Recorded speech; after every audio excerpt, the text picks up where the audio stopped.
አድርገን የምንመለከተው ለባሪያህ ተስፋ አድርገህ የተናገርከውን ቃልህን አስብ በሚል ርዕስ ነው የምንማማረው። ቃሉን እንደሰማችሁት እንግዲያው ለባሪያህ ተስፋ አድርገህ የተናገርከውን ቃልህን አስብ ይላል ነቢየ እግዚአብሔር ቅዱስ ዳዊት። ይህንን የተናገረው ቅዱስ ዳዊት ነው። ይህንን ደግሞ ኃይለ ቃል መዝሙር 118 ቁጥር 49 ላይ ስንመለከት የምናገኘው ኃይለ ቃል ነው። አዎ እግዚአብሔር እንግዲህ ተስፋ ከሰጠ ተስፋውን አይነሳም። ተስፋውን ደግሞ የጠበቁ ተስፋውን ያገኛሉ። አሁን እዚህ ላይ እንግዲህ የምንመለከተው ስምዖን ባለ ተስፋ ነበር። ተስፋውንም ይጠባበቅ ነበር። ምንም እንኳ ቢያረጅ አልጋ ላይ ቢውልም እግዚአብሔር የተናገረውን ሳያስቀር የገባለትን ቃል በዓይኑ ሊያሳየው በእቅፉ ሊያስታቅፈው ቃል ገብቶለት ነበረ። እግዚአብሔርም በተናገረው ጸንቶ ለዚህ ሽማግሌ ተስፋውን አሳየው እና አሁን ምንድን ነው? ሁላችን ባለ ተስፋ ነን። ተስፋ ያለንን፣ ተስፋ የሌለው የለም። ተስፋ የሌለው ሰው ቢኖር እምነት የጎደለው እምነት የሌለው እግዚአብሔርን የማያውቁ ብቻ ነው ተስፋ ያለው ተስፋ የሌለው። በእርግጥ እነሱም እንግዲህ እንዳካሄዳቸው ተስፋ አላቸው። የእነሱም ደግሞ ተስፋቸው ያው የዘላለም ፍዳ ነው የሚሆነው። እንግዲህ መቼስ ሰው የወደደውን ስለሚያገኝ ማለት ነው እንግዲህ እና እግዚአብሔርን እያሰበ ራሱን ገዝቶ ራሱን ተቆጣጥሮ እግዚአብሔር የተናገረውን እንደማያስቀር እያሰበ አካሄዱን ያሳመረ አኗኗሩ የተጠበቀ የሆነ ሰው ሁሉ ባለ ተስፋ ነው። ያለ ተስፋ የሚኖር ሰው የለም እና አሁን ምን አለ ነቢየ እግዚአብሔር ቅዱስ ዳዊት? ለባሪያህ ተስፋ አድርገህ የነገርከውን ቃልህን አስብ። ይችን መነሻ ያደረግናት ስለ ተስፋ ትንሽ እንድንነጋገር ብዬ ነው። እንግዲህ እግዚአብሔር ተስፋ የሰጠውን ሰው አሁን ስምዖንን እንመለከታለን እና እግዚአብሔር ደግሞ ተስፋው በአምላኩ በእግዚአብሔር የሆነ ሰው የተመሰገነ ነው ይላል። ይገርማቸዋል። አያችሁ፣ ተስፋው በአምላኩ በእግዚአብሔር ላይ የተመሰረተ ተስፋው በአምላኩ በእግዚአብሔር ላይ የሆነ ሰው ይሄ የተመሰገነ ሰው ነው። አያችሁ ልጆች፣ እንግዲህ ተስፋችን እግዚአብሔር ብቻ እንዲሆን ነው። በእጃችን የያዝነውን ነገር ተስፋ አድርገን ከሆነ ይሄ ህልም ነው። አያችሁ፣ ህልም ታይቶ ከእንቅልፍ ሲነቁ እንደማይገኝ ይሄ ደግሞ ዛሬ በእጃችን የያዝነው ነገር ህልም ነው። እግዚአብሔር ጥፋ ካለው የሚጠፋ ነው። አያችሁ፣ እግዚአብሔር ከስጋሽ ተለይ ካላት ነፍስ በራሷ ከስጋዋ ስትወጣ ማንም አያውቅም። አያችሁ እና ከምንም በላይ እግዚአብሔር ተስፋው የሆነ ተስፋውን በእግዚአብሔር ላይ የተመሰረተ ሰው ይህ ሰው ምስጉን ነው አለ። አዎ እንግዲህ ብዙዎቻችን ብዙ ነገር ልንሰራ ሊኖረን ይችል ይሆናል። አያችሁ፣ ቤት ብንሰራው ሌላም እውቀትም ጥበብም ቢኖረን ሀብትም ቢኖረን ያ ሁሉ ከንቱ ነው። ዛሬ ብዙዎች ሞኞች ናቸው። በእውነት ለመናገር ቤትና ንብረት ገንዘብ እንኳ ለጊዜው ይኖሩበታል፣ ይበሉታል፣ ይለብሱታል፣ ይጠጡታል። በማይበላና በማይጠጣ እንኳን የሚታበዩ ተስፋ የሚያደርጉ ብዙ ሰነፎች አሉ። አያችሁ፣ የማይበላና የማይጠጣ ምንድን ነው? የማይበላ የማይጠጣ ተስፋ የሚያደርጉት ምንድን ነው ብላችሁ ብትሉ አሁን ውበት ታጥቦ አይጠጣም፣ እንጀራ ብለው አይጎርሱትም። ይኸውላችሁ በውበት እንኳ ተስፋ የሚያደርጉ አሉ፣ በጉልበት ተስፋ የሚያደርጉ አሉ፣ በኃይላቸው ተስፋ የሚያደርጉ አሉ። ይህ ሁሉ ከንቱ ነው እና ተስፋ የምናደርገውን ነገር እንድናውቅ ነው የሚያስፈልገው። ይኸውላችሁ ተስፋ የምናደርገውን ነገር አውቀን ተስፋችን እግዚአብሔር ብቻ እንደሆነ፣ ተስፋችን በእግዚአብሔር ላይ የሆን እንደሆነ ምን እንሆናለን? የተመሰገን ምስጉኖች እንሆናለን ማለት ነው። አሁን ከተመሰገኑት ሰዎች አንዱ ስምዖን እንደሆነ አስቡት። እንግዲህ ፈጣሪውን በዓይኑ አይቶ በእጁ መታቀፍ ማለት ከዚህ የበለጠ መታደል ምን አለ? አያችሁት? እኛም እግዚአብሔር ወደፊት የሚያስረክበን ብሩህ የሆነ ታላቅ ደስታ አለን። ያንን እንድናገኝ በእጃችን እንድንጨብጠው በዓይናችን እንድናየው ነው ተስፋነቱ። አዎ ይሄ የማይቀር ነገር ነው። ስለዚህ ተስፋው በአምላኩ በእግዚአብሔር ላይ የተመሰረተለት ሰው፣ ተስፋው በአምላኩ በእግዚአብሔር ላይ የሆነ ሰው ይሄ ሰው የተመሰገነ ነው ይላል መዝሙር 145 ቁጥር 5 ላይ አያችሁት? ቁጥር 5 ላይ እና ይህም ደግሞ ሰማይንና ምድርን ባህርንም በእነርሱም ዘንድ ያለውን ሁሉ የፈጠረ እውነትን ለዘላለም የሚጠብቅ እግዚአብሔር ነው። አዎ ለተበደሉት የሚፈርድ ለተራቡት ምግብን የሚሰጥ እግዚአብሔር ነው። እግዚአብሔር የታሰሩትን ይፈታል። እንግዲህ የታሰሩትን ይፈታል ሲባል በኃጢአት ማሰሪያ የታሰሩትን ዲያብሎስ የተበተባቸውን እነዚህን ከኃጢአት ማሰሪያ ይፈታል፣ ነፃ ያደርጋል። እግዚአብሔር የወደቁትን ያነሳል። በኃጢአት የወደቁትን፣ በከንቱ ምኞት የወደቁትን፣ በችግር ላይ የወደቁትን ከወደቁበት ያነሳቸዋል። እግዚአብሔር ለሚወዱትና ለሚያውቁት ከቶ ከትቢያ ያነሳል። እግዚአብሔር አያችሁት? ከፍ ከፍ የሚሉትን ደግሞ ካላወቁት ትቢያ ያለብሳቸዋል፣ አመድ ያለብሳቸዋል፣ አሳይቶ ይነሳቸዋል። ከፍ ከፍ ብሎ የወደቁትን ትቢያ የለበሱትን አግኝተው ያጡትን ሰዎች እንግዲህ ሁላችሁ ታውቃላችሁ። ይሄ እንዳይሆን የምንታመንበት የምንኮራበት ተስፋ የምናደርገው ሰጥቶ የሚነሳውን ነው፣ ነስቶም ደግሞ የሚሰጠውን እግዚአብሔርን ብቻ ተስፋ እንድናደርግ ነው እና የታሰሩትን ይፈታል አለ። በኃጢአት የታሰሩትን እግዚአብሔር የወደቁትን ያነሳል አለ። በኃጢአት ላይ የወደቁትን በከንቱ ምኞት የወደቁትን ያነሳል አለ። እግዚአብሔር ዕውሮችን ጥበበኞች ያደርጋል አለ። እነዚህ ዕውረኞች በሥጋ የታወሩትን ጥበበኞች ያደርጋል። ዓይነ ሕሊናቸው የታወሩትን ዓይነ ሕሊናቸውን ከፍቶ አስተዋይ የሚያደርግ ጥበብን የሚሰጥ መንገድን የሚመራ እግዚአብሔር ነው። እንድናውቀው የሚያደርግ እግዚአብሔር ነው። እሱ እግዚአብሔር እኛ እንድናውቀው ካላደረገን በስተቀር እግዚአብሔርን ከቶ ልናውቀው አንችልም። አያችሁት? እግዚአብሔር እንድናውቀው በምንችለው መልኩ ካልተገለጠልን በስተቀር እግዚአብሔርን ማየት አይቻልም። እንግዲህ ጌታችን አምላካችን እግዚአብሔር አንድ ልጁን ቃሉን እሱን ራሱን ማለት ነው። እንግዲህ እሱነቱን እንድናየው ስንፈልግ በምንችለው ማየት በምንችለው በሥጋ ተገለጠና አየነው እግዚአብሔርን። ይኸውላችሁ አሁንም ተስፋ የምናደርገው ያንን ነፍስና ሥጋ ተዋህዶ በምድር ላይ እየተመላለሰ እውነትን የተናገረውን ያስተማረውን ስለ እኛ መስቀል ላይ ሞቶ ቅዱስ ሥጋውን ክቡር ደሙን የሰጠንን እሱን ነው የምናየው። ዛሬ እሱን ተስፋ ካላደረግነው ከእሱ ጋር የመኖር እድል የለንም። እድላችን ምን ይሆናል? የመነመነ ይሆናል ማለት ነው። የመነመነ ምን ይሆናል? ይበጠሳል። አያችሁ፣ ይበጠሳል።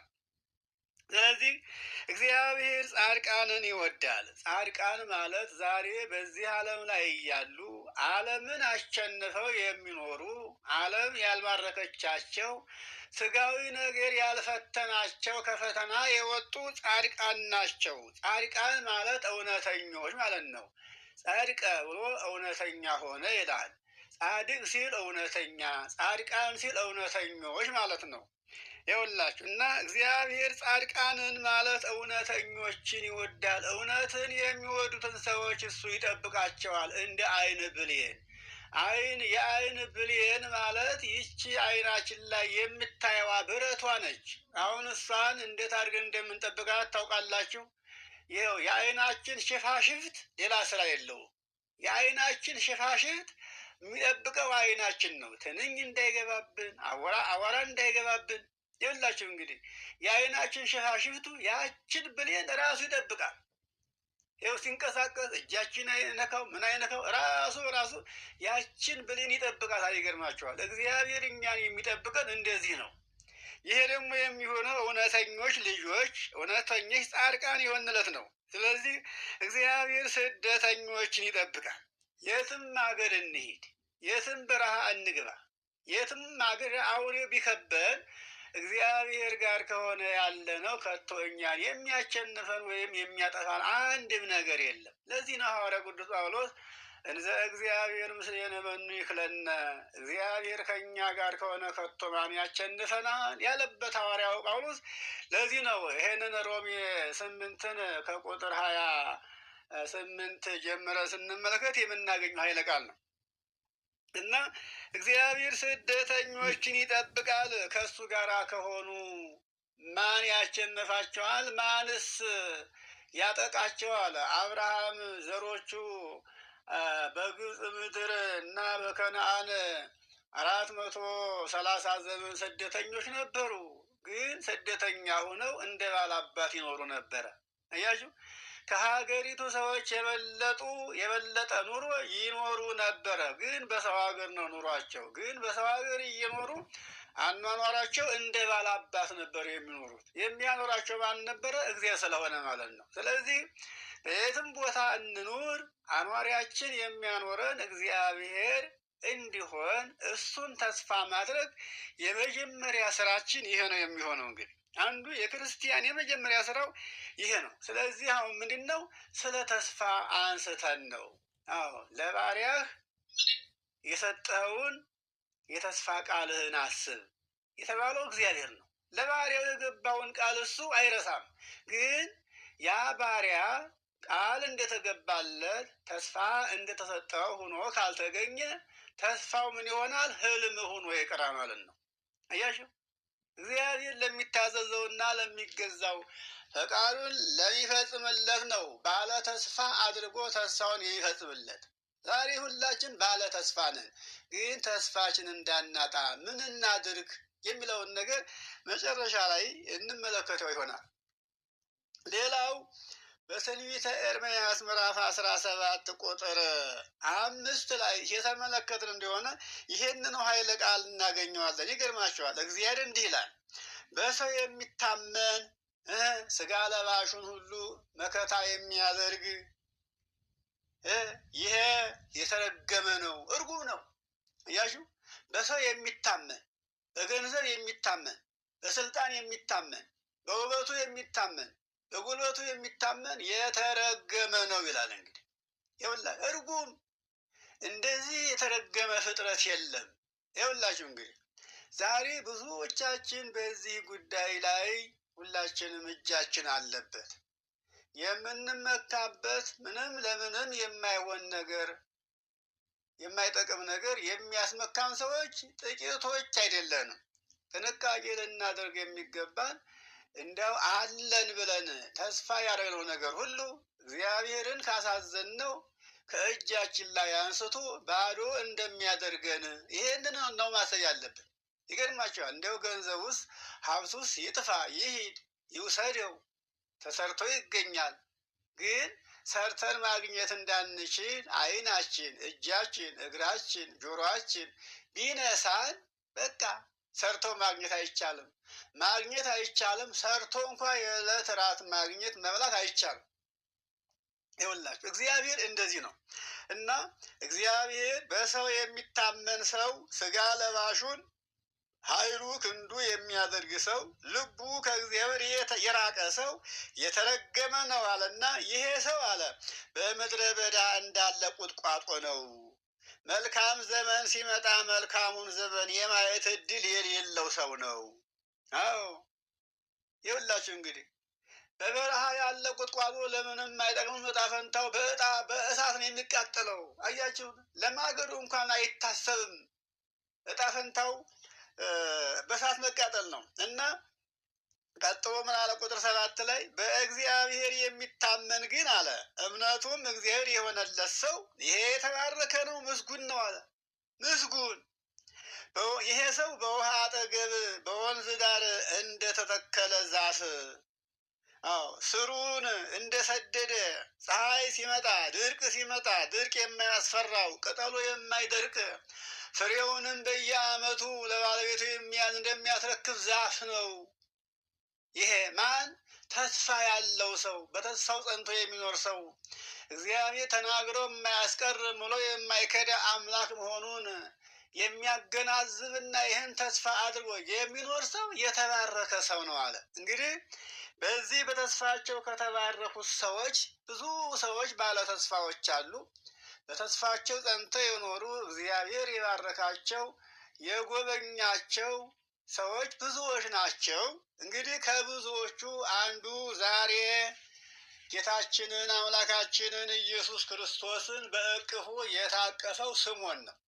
እስካሁን የነገርኳቸውን ቃላት ምናልባት እናንተም በስፋት አንበባችሁ ለመጠቀም ብትችሉ አንደኛ መዝሙር 118 ቁጥር 49፣ ሁለተኛ መዝሙር 145 ቁጥር 5፣ ሶስተኛ ትንቢተ ኤርምያስ ምዕራፍ 17 ከቁጥር 5 ጀምሮ አሁን ያልኩትን ብታነቡት የበለጠ እናንተ ታገኙበታላችሁ ብዬ አስባለሁኝ።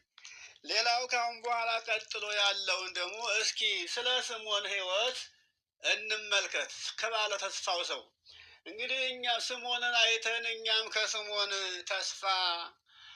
ተስፋን ወርሰን ባለ ተስፋ ሁነን ቀሪ ጊዜያችንን ያሳለፍነው ጊዜ እንኳ በኃጢአት ላይ ቢሆንም በሐሰትም በተንኮልም በቂምም በጥላቻም በክርክርም በሌላም ኃጢአት ቢሆንም ያንን ሁሉ ንስሐ ገብተን ረስተነው እንደገና እግዚአብሔርን አስበነው በይቅርታ ጠይቀነው በተስፋ ለመኖር ብንዘጋጅ ምንጊዜም እግዚአብሔር ለእኛ የገባው ቃል አለ።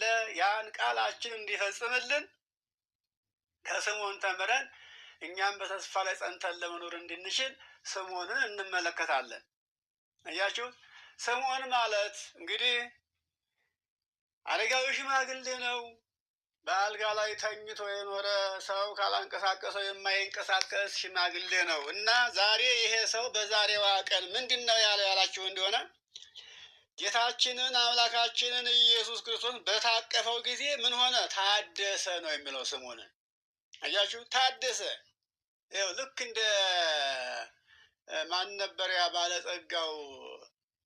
ባለጸጋውን እንደ ኢዮብ ማለት ነው። ኢዮብ ልጆቹንም አጥቶ ገንዘቡንም አጥቶ ጤናውንም አጥቶ ግን በእምነቱ በጽናቱ እንደገና አዲስ ሰው ሆኖ ተፈጥሯል።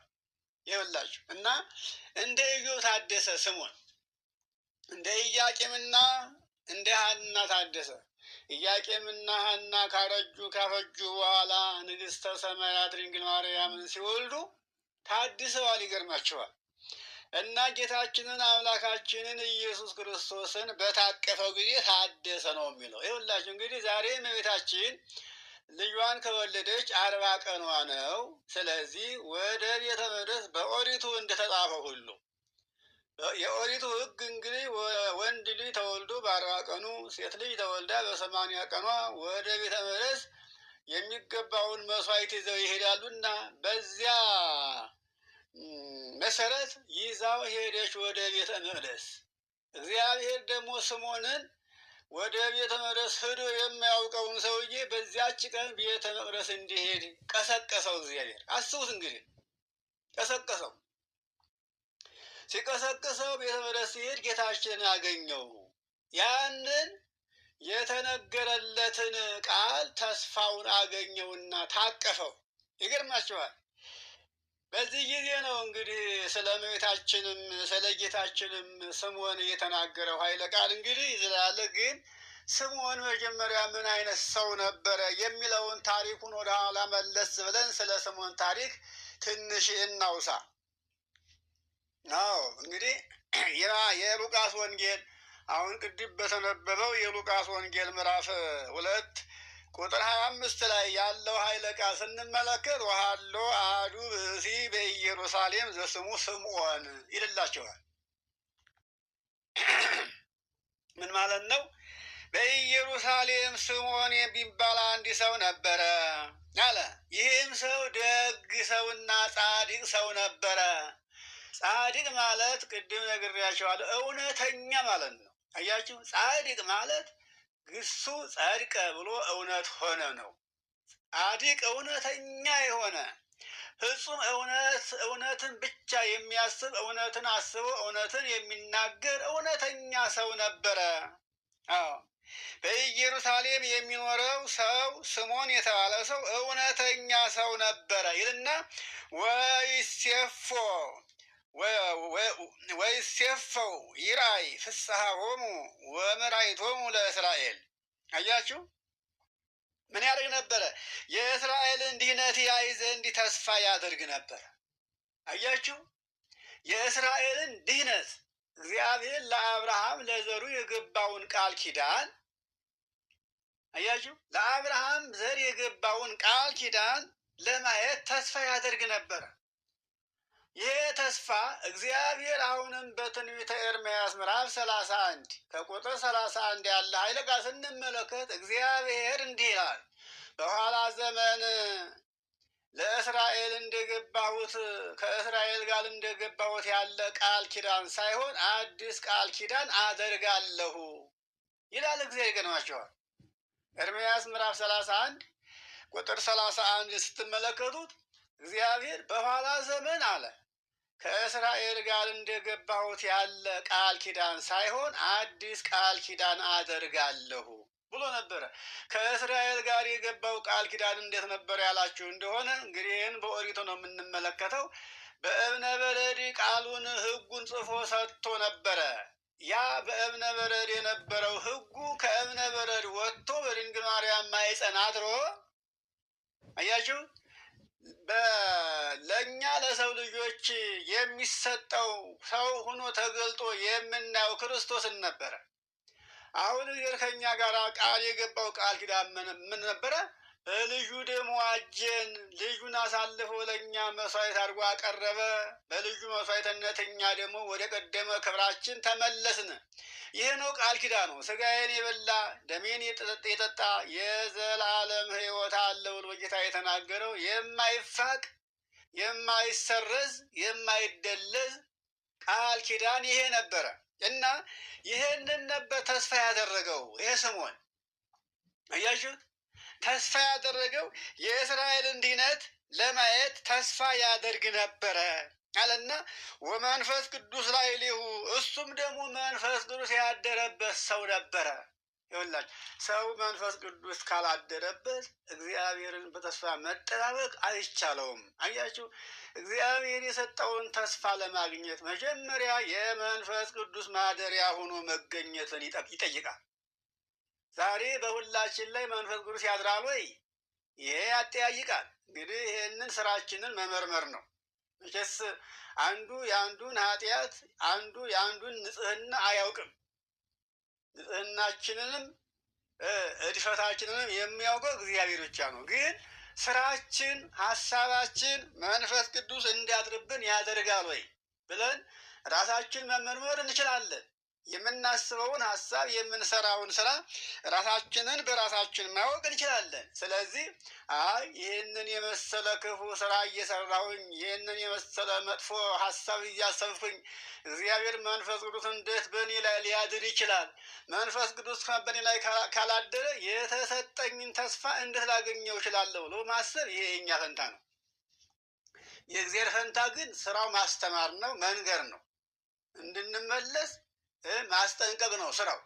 ግን ሰምተን ማገናዘብ፣ መፍራት፣ እግዚአብሔርን ማፈር የእኛ የስራ ድርሻ ይሄ ብቻ ነው እና ስምዖን እንዲህ ያለ ሰው ነበረና እንግዲህ በስምዖን በዘመኑ አንድ በጥሊሞስ የሚባል ገናና ንጉሥ ነበረ ይላል። የአሕዛብ ንጉሥ ነው። አሁን ታሪኩን ነው የምነግራችሁ። አሁን ይችን ታሪክ ስምዖን ለዚህ የበቃበትን ታሪክ ነው የምነግራችሁ። የአሕዛብ ንጉሥ የሆነ በጥሊሞስ የሚባል ገናና ንጉሥ ነበረ። ያም በጥሊሞስ ከገናናነቱ የተነሳ ዓለምን እንደ ሰም አቅልጦ እንደ ገል ቀጥቅጦ ይገዛ ነበረ። በጥሊሞስ በምድር ላይ ካሉ ነገስታት ሁሉ እጅግ በጣም ታዋቂና አስፈሪ ግሩም የሆነ ንጉሥ ነበረ። ግን የአሕዛብ ንጉሥ ነው። ታዲያ ይህ ሲሆን የሀገሩን ሁሉ ቋንቋ ያውቃል። በጥሊሞስ የማያውቀው ቋንቋ የለም። ይገርማቸዋል። የሁሉን ቋንቋ ያውቅ ነበረና ምን አለ? አሁን ምን ቀረኝ? ዓለምን ሁሉ አንቀጥቅጬ እገዛለሁ፣ የዓለምን ሁሉ ቋንቋ አውቃለሁ፣ የቀረኝ ነገር ምንድን ነው ብሎ ጥያቄ ያቀረበ። ለማን ነው ይህን ያቀረበው? ለአማካሪዎቹ፣ ለመማክርቶቹ። ይህን ሲጠይቅ አንድ ነገር ቀርቶሃል አሉት። አያችሁ እንግዲህ በዚያ ወራት በእስራኤልም ላይ ሰልጥኖባቸው ነበርና አንድ ነገር ቀርቶሃል አሉት። ምን አላቸው? 46 መጻሕፍት ብሉያት 46 ብሉያት መጻሕፍት ቀርተውሃል። ነቢያት የጻፏቸው ከሙሴ ጀምሮ የተጻፉ የነቢያት ቃል እግዚአብሔር ያናገራቸው ከእግዚአብሔር አፍ ሰምተው የጻፏቸው የነቢያት ትንቢት የሙሴ ሕግ ቀርቶሃል አሉት። በየት ይገኛሉ? ኢየሩሳሌም። ተመልከቱ። እነዚህ 46ቱ መጻሕፍት የሚገኙት የት ነው? ኢየሩሳሌም ነው ያሉት። የሙሴ መጻሕፍት 5ቱ፣ ሌሎችም ሁሉ መጻሕፍት 41ዱ በኢየሩሳሌም አሉ አሉት። ስለዚህ በእስራኤልም ላይ ሰልጥኖባቸው ነበርና እስራኤልን እነዚህን 46 መጻሕፍትና 72 ጸሐፊዎችን አድርጋችሁ ላኩ ብሎ መልእክተኛችሁን ላከ። ስሙ በደንብ አድርጋችሁ። ይህን የሚሰራው ማን ነው? በጥሊሞስ ነው። በእናንተ ዘንድ ያሉትን 46ቱን መጻሕፍትና 72 ጸሐፊዎች አድርጋችሁ ላኩልኝ ብሎ በእስራኤል ላይ ሲልክ እንግዲህ እስራኤልም እምቢ እንዳይሉ በዓለሙ ላይ የሰለጠነ ታዋቂ ንጉሥ ነውና እነዚህን መጻሕፍት ከጸሐፊዎቻቸው ጋር ላኩለት። የተላኩት ጸሐፊዎቹ 72 ናቸው። መጻሕፍቶቹ 46 ናቸው። ከተላኩት ጸሐፊዎች 2ቱ በመንገድ ላይ ሞቱ ይላል ታሪኩ። ሰባው ጸሐፊዎች 46ቱን መጻሕፍት ይዘው ደረሱ በጥሊሞስ ጋር። በዚያን ጊዜ ለእነዚህ ሁለቱን በአንድ ድንኳን እያደረገ ለእያንዳንዳቸው ደግሞ አንዳንድ ተላላኪ እያደረገ የራቀውን የሚያቀርቡ አምጣ ያሉትን የሚያመጣ አንዳንድ ተላላኪ እያደረገ ለሁለቱ ጸሐፊዎች አንድ ድንኳን ለእያንዳንዳቸው ደግሞ አንዳንድ ተላላኪ አላቸው። እንዲህ እያደረገ ለሰባው ሁሉ እንዲህ አድርጎ ትልቁን መጽሐፍ ለሁለት ትንሹን መጽሐፍ ደግሞ ለአንድ እንዲጽፉ አድርጎ አዘዛቸው። መጻሕፍቶቹን አደላቸው ይላል። ተመልከቱት። በዚያን ጊዜ ለስምዖን ምን ደረሰው ቢባል ትንቢተ ኢሳይያስ ደረሰው። አስቡት እንግዲህ ትንቢተ ኢሳይያስ ሲደርሰው ስምዖን ትንቢተ ኢሳይያስን ሲጽፍ ትንቢተ ኢሳይያስ ምዕራፍ 7ን ጽፎ ቁጥር 14 ላይ ሲደርስ ድንግል ናሁ ድንግል ትጸንስ ወትወልድ ወልደ የሚል ቃል አገኘ። አያችሁ ስሙን ቃሉን ናሁ ድንግል ትጸንስ ወትወልድ ወልደ፣ እነሆ ድንግል በድንግልና ጽንሳ በድንግልና ወንድ ልጅ ትወልዳለች የሚል ቃል አገኘ። ማን? ስምዖን። ግራ ገባው። አያችሁ እንኳንስ ይህ አረመኔው ቀርቶ የእስራኤልስ ንጉሥ ቢሆን አሁን ይህን ቃል ቢሰማ ይቀበለዋል ወይ? ይህስ አረመኔ ነው፣ እምነት የሌለው ንጉሥ ነው። ራሱ የእስራኤል ንጉሥ ድንግል በድንግልና ጸንሳ በድንግልና ወንድ ልጅ ተወልዳለች የሚለውን ቃል እሱ ሲያምነዋል ወይ ብሎ አሰበ። ስለዚህ ይህንማ ብዬ ብጽፍ ይሄ አላዊ ንጉሥ ከፍ ብሎ አንገቴን ዝቅ ብሎ ባቴን በሰይፍ ይቆርጠኝ የለምን አለና ናሁ ድንግል ትጸንስ ወተወልድ ወልደ፣ እነሆ ድንግል በድንግልና ጸንሳ በድንግልና ወንድ ልጅ ተወልዳለች የሚለውን ቃል ፋቀው። ማን? ስምዖን። ይህን ሳቀና ብእሲት ትጸንስ፣ አያችሁ፣ ወለት ትጸንስ። ይኸውላችሁ ወለት ማለት ሴት ልጅ ማለት ነው። ብእሲት አለ፣ ብእሲት ትጸንስ ብሎ ጻፈ። ይህን ሲጽፍ ወዲያው እግዚአብሔር ደግሞ በእሱ ላይ ምን አመጣ? ድካም አመጣበትና እንቅልፍ አለው። አያችሁት? እግዚአብሔር እንግዲህ እንዲህ ነው ስራው። እንቅልፍ ሲለው ተኛ። ትንሽ ተኝቶ ሲነቃ ሊጽፍ ሲፈልግ ያ ወለት ትጸንስ ወይም ብእሲት ትጸንስ ብሎ የጻፈው ጽሑፍ ጠፍቶ ናሁ ድንግል ትጸንስ ወተወልድ ወልደ ብሎ ተጽፎ ተገኘ። በማን? በእግዚአብሔር ጥበብ። እንቅልፍ ላይ ሁኜ ጽፌው ነው እንደ ያለና አሁንም ያንን ነገር ፋቀው። ሁለተኛ ጊዜ ማለት ነው። ፍቆ አሁንም ብእሲት ትጸንስ ብሎ ጻፈላቸው። ሊቀጥል ሲል አሁንም እንቅልፍ መጣ፣ ወደቀ። አሁንም ከእንቅልፉ ወዲያው ነቃ። ሲነቃ ያ ጠፍቷል። የትኛው? ወለት ወይም ብእሲት የሚለው ቃል ጠፍቶላቸዋል። አሁንም የተጻፈው ናሁ ድንግል ትጸንስ የሚል ተጽፏል። አሁንም አጠፋው። እንዲህ እያለ 3 ጊዜ አጠፋው። 3 ጊዜ እንቅልፍ ጣለው። በሶስተኛው ማለት ነው። በሶስተኛው መልአኩ ተገልጦ ይህንን የተጠራጠርከውን ሳታየው አትሞትም አለው። አያችሁት? ይህን ታሪክ እንግዲህ አስቡት። ይህንን የተጠራጠርከውን ሳታየው አትሞትም። ይኸውልህ እግዚአብሔር ያሰበውን ሊሰራ ያቀደውን እቅዱን አንተ ልትገለብጠው ወይም ልትቀለብሰው አትችልምና ይሄ የአንተ እቅድ ወይም የአንተ ሀሳብ ሳይሆን የእግዚአብሔር ሀሳብ ነውና ናሁ ድንግል ትጸንስ ወትወልድ ወልደ ወትሰምዮ ስሞ አማኑኤል የሚለውን ቃል አትፋቀው። ይሄንን ሳታየው አትሞትም አለው። ይገርማቸዋል። መልአኩ ይህን ካናገረ በኋላ ያ ቃል በእግዚአብሔር ጥበብ ወይም በእግዚአብሔር ጣት እንደተጻፈ ቀረ። ስምዖንም ያን መጽሐፉን ጽፎ በኋላም ወደ አገሩ ተመለሰ። ከዚያም በኋላ ስምዖን እንግዲህ ምን ያክል ዘመን ኖረ እንደምትሉት ይሄ ታሪክ እንደሚያስረዳን አስቡት። እንግዲህ በዚያን ጊዜ 180 ዓመት ነው ይላሉ። ከዚያም በኋላ ደግሞ ጽፎ የኖረው ዘመን እንግዲህ 500 ዘመን እንደቆየ ታስቡት። እንግዲህ እያችሁ 500 ዘመን ነው የቆየው። በዚያን ጊዜ መጽሐፉን ሲጽፍ 180 ዓመት ሰው ነው ይባላል። ያንን ደምሮ ማለት ነው እንግዲህ ከዚያ ጋራ ከቀሪው ጋራ የነበረው በአጠቃላይ 500 ዘመን ኖረ። ያንን 500 ዘመን ሲኖር ሰው ነው የሚያንቀሳቅሰው፣ ሰው ነው የሚያጎርሰው፣ ሰው ነው የሚያጸዳዳው። ራሱን ችሎ አይንቀሳቀስም። አስቡት እንግዲህ እግዚአብሔር ስራው ድንቅ ነው። ጌታችን አምላካችን ኢየሱስ ክርስቶስ ከድንግል ማርያም እንኳ እንደተወለደ ይሄንን አያውቅም። አያችሁት? አያውቅም። ግን 40 ቀን ሲሞላው በ40 ቀኑ እመቤታችንና ዮሴፍ ጌታችን ይዘው ወደ ቤተ መቅደስ ሲሄዱ ያን ጊዜ ለስምዖን መንፈስ ቅዱስ አጸናውና ቤተ መቅደስ እንዲሄድ አሳሰበው። በአልጋ ተሸክመው ወሰዱት። አያችሁት? በአልጋ ተሸክመው ሲሄዱ ማንን አገኘው?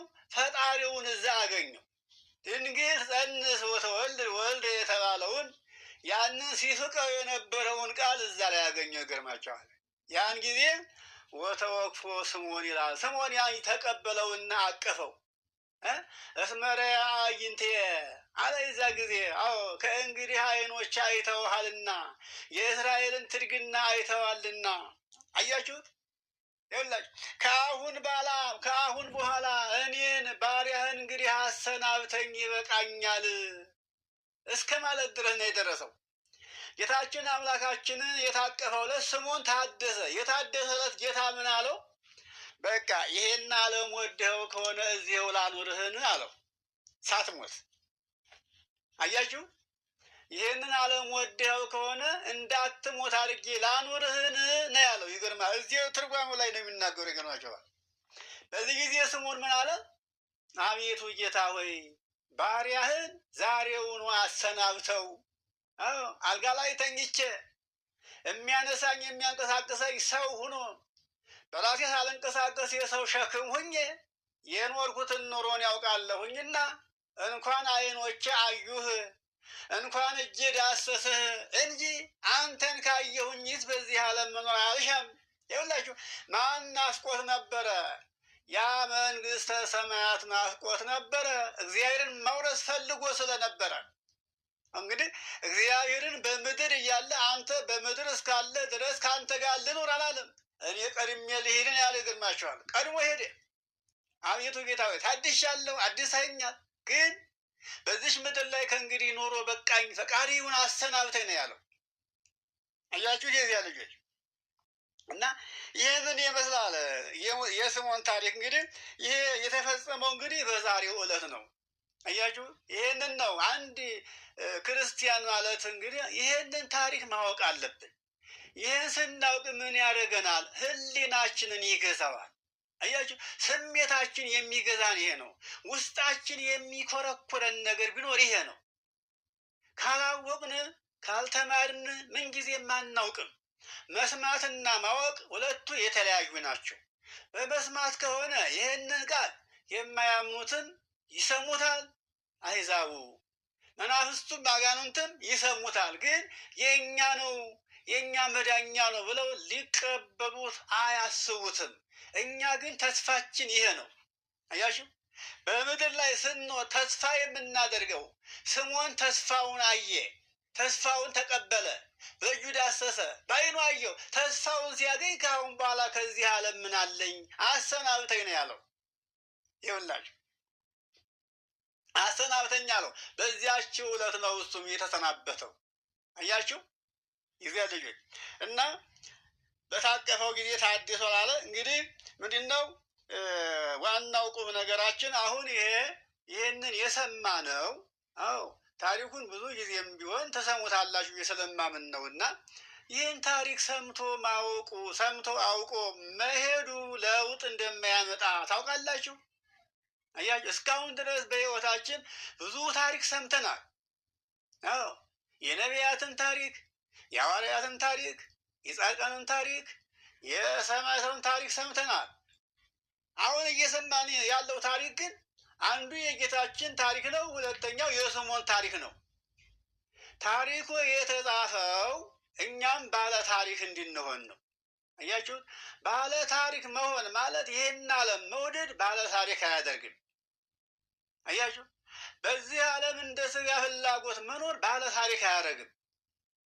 በዚህ ዓለም ኃጢአት መስራት፣ በዚህ ዓለም ለኃጢአት ተገዥ መሆን፣ በዚህ ዓለም ሀብታም ባለጸጋ ሆኖ እግዚአብሔርን አለማወቅ ባለ ታሪክ አያደርግም። ባለ ታሪክ ለመሆን እግዚአብሔርን ማወቅ፣ እንደ እግዚአብሔር ፈቃድ መመላለስ፣ ራስን መግዛት፣ ይህን ዓለም መጥላት፣ ሰው ለቁመተ ሥጋ ያህል እግዚአብሔር ጦም አትደር፣ ጦም አትዋል፣ ራቁትንም አትሄድ ብሎ መጠነኛ ነገር ከሰጠን ምን እንፈልጋለን?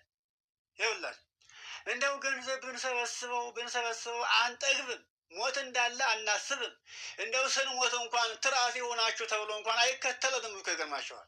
አያችሁ ያ የሰበሰብነው ገንዘባችን አይ እነሱ ከሞተ ምን ይሰራል እንዳሁን እንደው መቃብር ገብቶ ጉዝጓዝ ይሆናቸው ትራፊ ሆናቸው አይባልም እኮ ይገርማችኋል።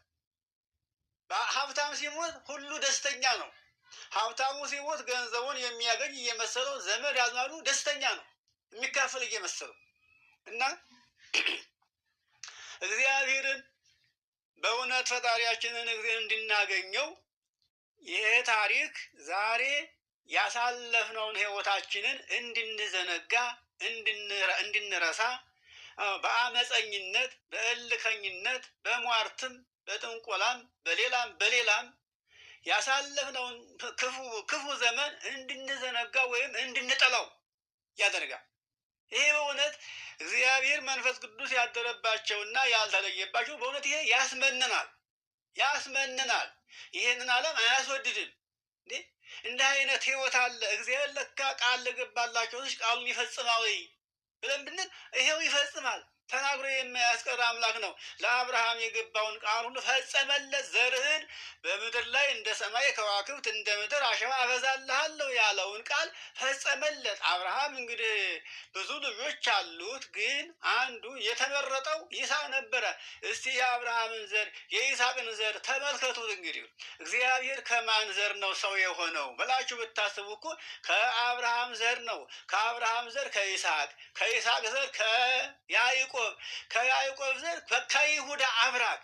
አያችሁ እንግዲህ እመቤታችን ጌታችን ሁለታቸው እናትና ልጁ ከማን አብራክ ነው ብትሉ ከይሁዳ አብራክ ነው። እንግዲህ አስቡት። እንግዲህ ዘር እንዲህ እየተገዳ መጥቶ ከሐናና ከኢያቄም ደረሰ። ከተመረጡት እነሱ ደግሞ እናቲቱን አስገኙ። እናቲቱ ደግሞ ሰማይና ምድር የማይወስነውን አምላክ አስገኘችልን። ይኸውና መንግስተ ሰማያትን ያለ ዘራ ብእሲ ጸንሳ ያለ ዘራ ብእሲ ወልዳ መንግስተ ሰማያትን በምድር ስጋውን ደሙን እንድንቀበል አደረገች።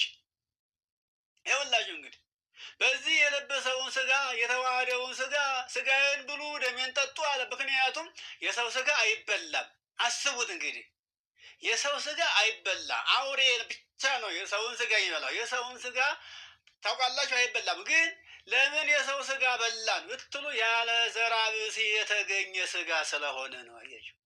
አዎ ያለ ዘራ ብእሲ ርኩሰት የሌለበት ስጋ መለኮት ተዋህደው፣ ርኩሰት የሌለበት ንጹህ ስጋ መለኮት የተዋህደውን ስጋ ለእኛ ስጋዬን ብሉ ደሜን ጠጡ አለ። ስጋውን ሰጠን፣ ደሙን ሰጠን። ይሄ ደግሞ ለዘላለም ሕይወት የሚሆነን ማለት ነው። እንግዲህ ይኸውላችሁ እና ድንግል ማርያም ያስገኘችልን ይህንን መንግስተ ሰማያት ነው የእግዚአብሔር ልጆች። ታዲያ ይህንን አውቀን ግን እንዲያው ከመስማት ያለፈ ግን ለታሪክ የሚያበቃ እኮ አንድ ነገር የለንም። የሚያሳዝን ነገር ቢሆን ይሄ ብቻ ነው። እግዚአብሔር ያደረገልንን አለማሰብ አለመገንዘብ በእውነት ያሳዝናል።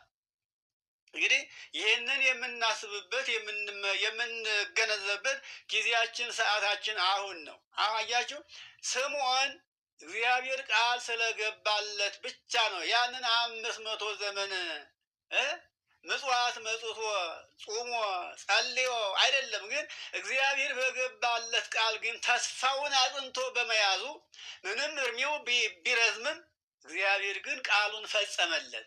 እንግዲህ ለእኛም የገባልንን ቃል እንዲፈጽምልን እናንተ የአባቴ ቡሩካን ዓለም ከተፈጠረ ጊዜ ጀምሮ ስለ እናንተ የተዘጋጀውን መንግስተ ሰማያትን ኑ ውረሱ ብሎ በማቴዎስ ወንጌል ምዕራፍ 25 ቁጥር 34 ላይ የተጻፈውን ያስቀመጠውን ጌታችን አምላካችን ኢየሱስ ክርስቶስ ያስተማረው ቃል እንዲፈጸምልን በቀኙ እንድንቆም ስራ መስራት የምንችለው መስማት የምንችለው መመከር የምንችለው ንስሐ መግባት የምንችለው መጸጸት የምንችለው አሁን ነው።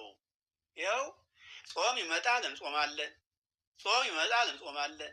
ምንም እስካሁን ድረስ በድካማችን ልክ ያገኘነው ነገር የለም። ይልቁንም ያበዛብን ምንድን ነው? መከራ፣ ችግር፣ ስደት፣ ልቅሶ ይኸውላችሁ።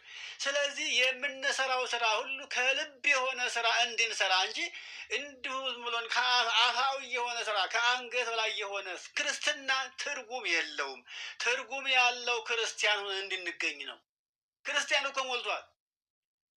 እስቲ እንዲያሁን በዓለም ላይ እኮ ክርስቲያን እኮ እንደ ምድር አሸዋ እንደ ሰማይ ከዋክብት ነው የበዛው። ግን ትርጉም ያለው ታሪክ ያለው ክርስቲያን አለ ወይ ሲባል ደግሞ የለም። ስለሆነም ነው እግዚአብሔር ሁላችን ያስጨነቀን። አያችሁ ምድር ለእኛ የተባረከች እንዳትሆን የዘሩባትን አብቅላ ፍሬዋን እንዳሰጠን ያደረገው ሰማይ በጊዜው እንዳይታረቀን ዝናብ በጊዜው እንዳይመጣ እንስሳቱ፣ አራዊቱ፣ ሰው ሁሉ ሌላው ቀርቶ ዛፎች ሁሉ ውሃ አጥተው አረው ተኮማትረው እንዲቀሩ የሚያደርገው የሰዎች ኃጢአት ነው። አያችሁ፣ ዛሬ የእያንዳንዳችን ኃጢአት ለእኛ ብቻ ሳይሆን እንደ በአጠቃላይ ለስነ ፍጥረት ሁሉ ዕዳ ሆኖበታል። ይገርማቸዋል። ዕዳ ሆኖባቸዋል። እንስሳቱ ሁሉ በእኛ ኃጢአት ምክንያት ዝናብ ጠፍቶ በውሃ አልቀዋል። ሳር ደርቆ ምግብ አጥተዋል። ምድር በራሷ በእኛ ኃጢአት ምክንያት ይኸው ከስላለች፣ አራለች። ዛፎቹ ሁሉ በእኛ ኃጢአት ምክንያት ውሃ አጥተው ደርቀዋል። አስቡትማ እንግዲህ ለኃጥአን የወረደ ለጻድቃን የተባለው እኛ ኃጥአን ስንሆን ሌሎቹ ደግሞ ኃጢአት የማይሰሩት ጻድቃን ናቸው። ምንም እንኳ ጸድቀው መንግስት የማይወርሱ ቢሆኑም ያለ ዕዳቸው በእኛ ዕዳ ተይዘው ይኸው ይኮማተራሉ። ይኸውላችሁ የኃጥኡ ዳፋ ጻድቁን ይደፋ ይላሉ የኛ አባቶች ሲናገሩ። እና የእግዚአብሔር ልጆች እንግዲህ ይህን ታሪካችንን አውቀን ቀናተኛ ልንሆን ያስፈልጋል። መጽሐፉ ቀናተኛ አትሁን ይላል። ቀናተኛ አለመሆን ለክፉ ነገር ነው ቀናተኛ መሆን የሚያስጠላው እንጂ ለበጎ ነገርማ፣ ለመንፈሳዊ ነገርማ፣ ለመንግስተ ሰማያትማ እግዚአብሔርን ደስ አሰኝቶ ለመገኘትማ ቀናተኛ ምን ያስፈልጋል? ቅንኡ ለእንተ ተአቢ ጸጋ፣ ለምትበልጠዋ ለማታልፈዋ እግዚአብሔር ላዘጋጃት ተስፋ ቀናተኛ ሁኑ። ዛሬ በንዝላል ስትመላለስ ኑረህ ኋላ ራሱን ጠብቆ ያለ የተገኘ ጓደኛ ያችን ተስፋ ሲወሳት አንተ ዓይንህ እየተንከራተተ ወደ ሲኦል ወደ ገሃነም ትወርዳለህ። ያን ጊዜ ብታለቅስ ማንም አያዝንልህም። አዎ መላእክትም ራሱ እግዚአብሔርም ሊያለቅስልህ ይችላል። ግን የመላእክትም ለቅሶ የእግዚአብሔርም ለቅሶ አይመልስህም። እግዚአብሔር ፍርዱ አንዲት ነች። ፍርዱ አንዲት ነች። አዎ የፈረደበት ተፈርዶበታል፣ የተፈረደለትም አይፈረድበትም። እግዚአብሔር አይሳሳትም። አረ ተሳስቶ ነው ወደ ሲኦል የሄደው መልሱት አይባልም። አረ ተሳስተን ነው ወደ ገሃነም ወደ ገነት የገባው መልሱት የለም። አያችሁ፣ ምክንያቱም የእያንዳንዳችን የሰራናት ስራ ተመዝግባ ተቀምጣለች። ወደ እግዚአብሔር ስንቀርብ ይኸውላችሁ እንግዲህ የድካምህ ውጤት የሰራኸው ስራ ይኸው ነው፣ እስኪ ተመልከተው፣ ጥፋት ነው ልማት ነው ይልና ወደ እኛ ይዘረገዋል ስራችንን። ያን ስራችን ስንመለከተው እኛ የሰራነው ስራ ነው፣ አልሰራሁትም ማለት አንችልም። እየታየን ያለው ስራችን ነው፣ ወይም እግዚአብሔር እየተናገረብን አይደለም። የሚናገርብን ስራችን ነው። ይህንን ጌታችን አምላካችን ኢየሱስ ክርስቶስ በዮሐንስ ወንጌል ምዕራፍ 12 ላይ መጨረሻውን ስንመለከት እንዲህ ይላል። አያችሁ፣ እኔ የምፈርድባችሁ እንዳይመስላችሁ። የሚፈርድባችሁ አለ አሁን የምትሰሙት ቃል ነው። አሁን የምትሰሙት ቃል በኋላ አልሰማንም አላየንም ማለት አትችሉም። ይሄ ቃል እንደሰማችሁት ይናገርባችኋል። ስራችሁ ተመዝግቦ ይጠብቃችኋል። ከእግዚአብሔር ፊት ለፍርድ ስትቀርቡ የሰራችሁት ስራችሁ ደመወዝ ስለሆነ እንዲታይላ እንደ ገበታ ነው የሚዘረጋላችሁ። መቼስ ከስራ ለዋለ ሰው ከስራ ሲወጣ የሚቀርብለት ግብዣ ነው። አያችሁ፣ ግብዣ ነው። ለእናንተ ልክ እንደ መልካም ግብዣ የሚቀርብላችሁ ስራችሁ ነው። ያን ጊዜ ስራችሁን ስታዩት በራሳችሁ ታዝናላችሁ። ስራችሁ እንዳይፈርድባችሁ አሁን ስሙ ያላቸው ለዚህ ነው። ስለዚህ የዚህ መስማትም መታዘዝም መመለስም ያለብን ጊዜያችን ሰዓታችን አሁን ነው።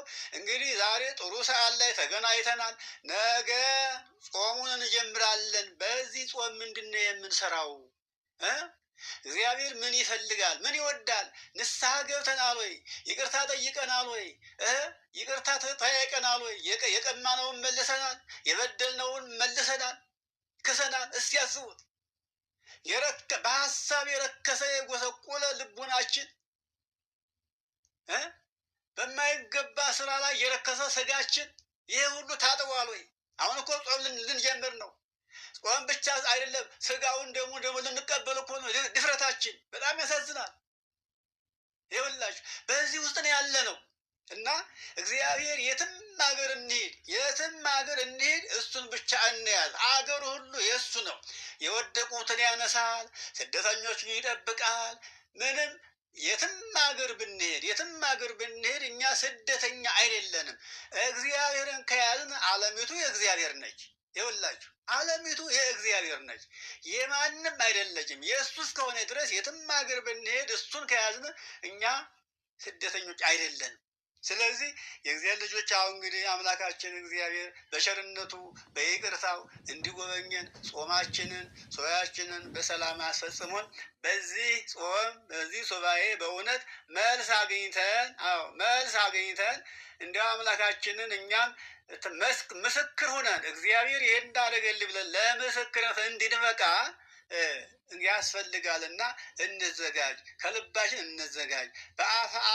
በአፋዊ ነገር አይደለም። እንግዲህ አፋዊ ነገርማ አሕዛብም ሁሉም ያውቁታል፣ ይሰሙታል፣ ግን ጥቅም የላቸውም፣ ጥቅም አያገኙም።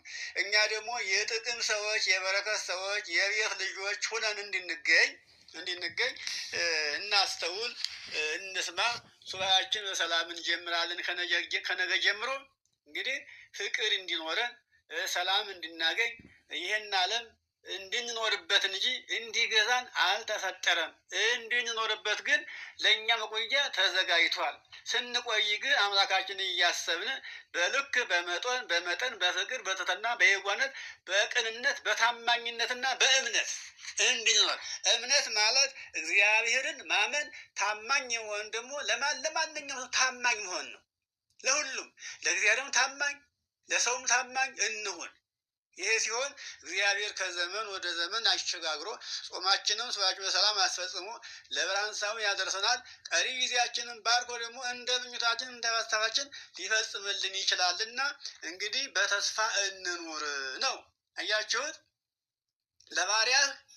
ለባሪያህ የገባህለትን የነገርከውን የተስፋ ቃልህን አስብ አለ ስምዖን። እግዚአብሔርም አስቦ አደረገለት። ለእኛም ሳንነግረው ሳንጠይቀው ያስብልናልና ከእኛ የሚጠበቀው ምንድን ነው ብንል ራሳችን ብቻ መጠበቅ፣ ራስን መግዛት፣ እሱን መከተል፣ እሱን መምሰል። የቀደሙትን እግዚአብሔርን በመልካም ስራቸው የመሰሉ ሰዎች እነሱን ለመምሰል ጥረት ማድረግ አለብን ለማለት ነው። ይሄ ሲሆን እግዚአብሔርም ደግሞ ለቅዱስ ሥጋው ለክብር ደግሞ ያበቃናል ለማለት ፈልጌ ነው። የመከረን ያስተማረን አምላካችን እግዚአብሔር ክብርና ምስጋና ለእርሱ ይሁን። ይቆየን። ወስብሐት ለእግዚአብሔር።